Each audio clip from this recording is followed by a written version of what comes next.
So, this past week, we have been talking about dreaming big with God. We had our hashtag on Instagram, Dream Maker.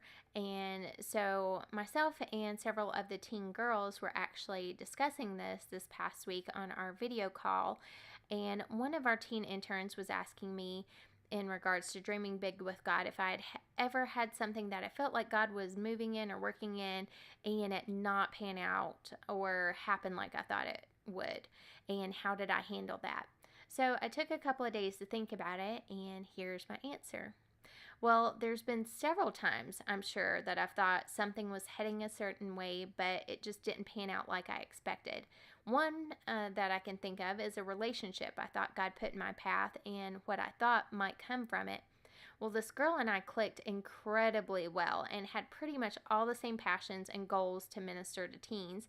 And she was actually working on starting a Christian TV show for teens and met with me about it. And though it was very flattering, I still prayed about God's leading and will in it.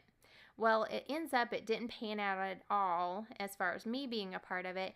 And though we don't have any kind of bad relationship, nothing ever grew from it. So that was something that was definitely kind of unexpected. And then I think about the ball that was supposed to happen in the fall of 2015 and how God made it so uncomfortable in my spirit as we were less than 2 months out from our largest event that had been in the works for over a year. And I asked God, what do you need me to know, as I knew something wasn't right? He put in my head over and over again, it's not the right time. When you think things are heading one direction and it doesn't go the way you think, or God has you take a sharp turn in the road, or even halt completely, we tend to ask, why? But the best way to handle these times are by asking the question, what? What is it that you need me to do now?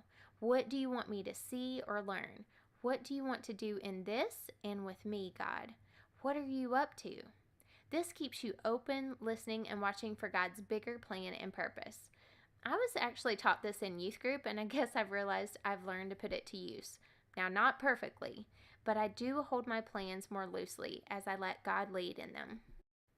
I would love to end with one of my absolute favorite Bible verses that God actually put on my heart at a very young age. I feel like in preparation for the things that He had planned for me.